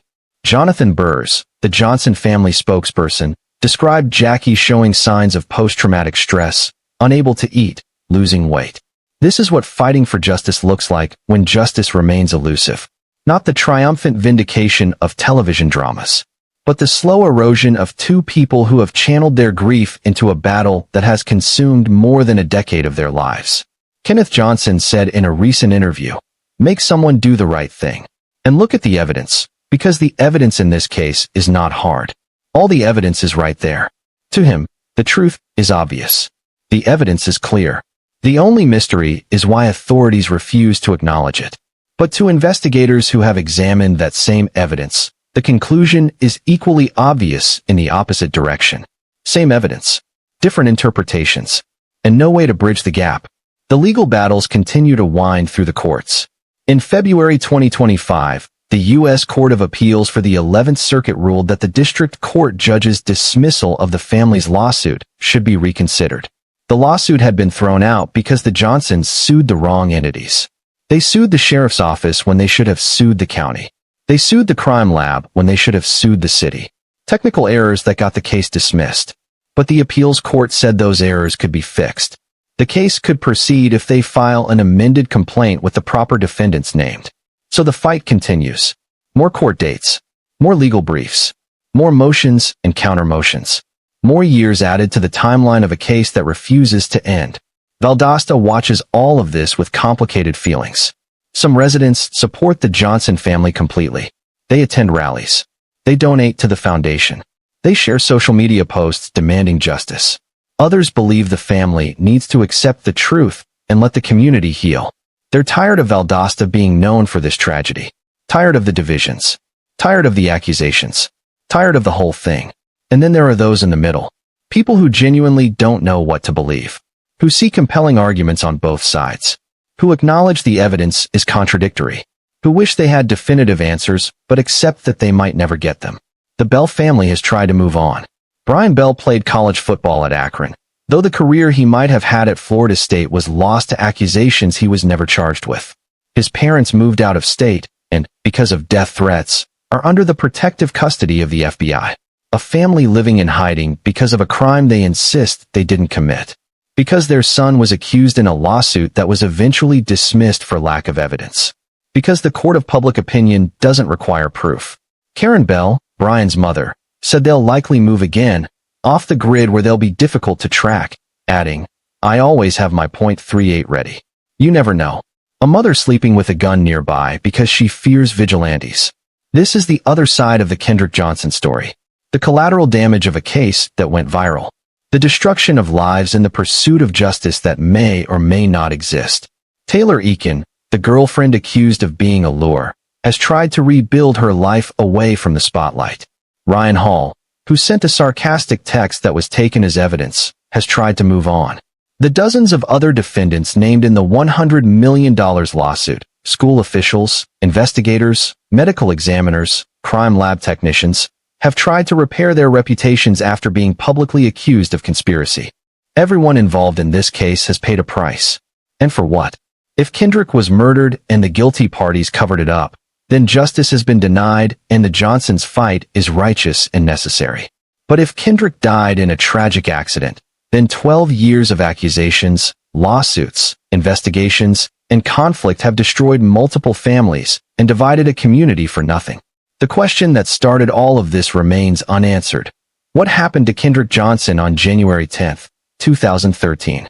Did he reach for a shoe, lose his balance, and fall into a mat where he suffocated in a position that made breathing impossible? Did the physics of being inverted in a confined space kill him? Was it a freak accident, horrific and improbable, but ultimately just a terrible tragedy? Or was he lured to that gymnasium by someone he trusted? Was he beaten with enough force to cause fatal trauma to his neck? Was his body then stuffed into a mat to stage an accident? Did powerful people with law enforcement connections orchestrate a cover-up involving dozens of complicit individuals? 3 autopsies couldn't definitively answer that question. Multiple investigations by local, state, and federal agencies couldn't definitively answer it. Thousands of pages of reports, hundreds of witness interviews, and nearly 2 decades of analysis couldn't definitively answer it. The surveillance footage shows Kendrick entering the old gymnasium. It doesn't show anyone following him. It doesn't show him leaving. The area where the mats were stored was not visible on camera. Whatever happened, happened in that blind spot. The physical evidence at the scene can be interpreted multiple ways. The position of the body, the location of the shoes, the blood patterns, the missing organs. Every detail supports one narrative or contradicts the other, depending on your perspective. The expert opinions contradict each other. Positional asphyxia versus blunt force trauma. Accident versus homicide. The science itself can't provide a definitive answer because forensic pathology requires interpretation, and interpretation varies. So we're left with competing narratives that cannot both be true, but that have passionate defenders convinced of their correctness. And in the absence of definitive proof either way, people believe what aligns with their worldview, their experiences, their understanding of how justice works or fails to work in America. For the Johnson family, this case is about a black teenager whose death was dismissed by a system that didn't value his life. It's about powerful white people getting away with murder. It's about corruption, cover-up, and the willingness of institutions to protect their own at the expense of truth. And it's about refusing to let their son be forgotten or his death be minimized. For the Bell family and the dozens of others accused, this case is about false allegations that destroyed lives. It's about a family's understandable grief transforming into unfounded conspiracy theories. It's about being tried and convicted in the court of public opinion without evidence sufficient to charge anyone with a crime. And it's about trying to rebuild after years of being publicly called murderers. Both families have suffered immeasurably. Both families believe they're the victims of injustice. And both families may actually be right, because the real injustice might be the uncertainty itself, the not knowing, the unanswered questions, the competing explanations that leave everyone unsatisfied. Kendrick Johnson would have turned 29 years old in October 2024. He would have lived more years as an adult than he lived as a child. But instead, he remains 17 forever. A bright young man with dreams and potential. A son, a brother, a friend, a teammate, reduced to a case file. A hashtag, a symbol in a larger debate about race and justice. His mother and father fight on. They file lawsuits. They hold press conferences. They organize rallies. They refuse to give up. Whether they're fighting for truth or fighting against an unbearable reality they cannot accept, only they can know. But their dedication is absolute. Their love for their son is unquestionable. And their pain is real regardless of how he died. Sheriff Polk's $500,000 reward remains unclaimed. No credible evidence of murder has emerged in the 12 years since Kendrick died. No witnesses have come forward with definitive proof. No new forensic findings have changed the official conclusion. The case, by all official measures, is closed. But it will never truly be closed. Not for Jackie and Kenneth Johnson. Not for the Bell family. Not for the community of Valdosta. Not for the thousands of people who followed this case and formed opinions about what happened. The questions remain. The pain remains. The division remains. And Kendrick Johnson's death remains one of those cases where truth is elusive, justice is contested, and certainty is impossible. On January 10, 2013, a 17-year-old walked into a high school gymnasium and never walked out. Everything else, the autopsies, the investigations, the lawsuits, the protests, the accusations, the defenses, all of it stems from that single fact. A young man died, and the why remains disputed. Some people look at the evidence and see an accident. Others look at the same evidence and see murder.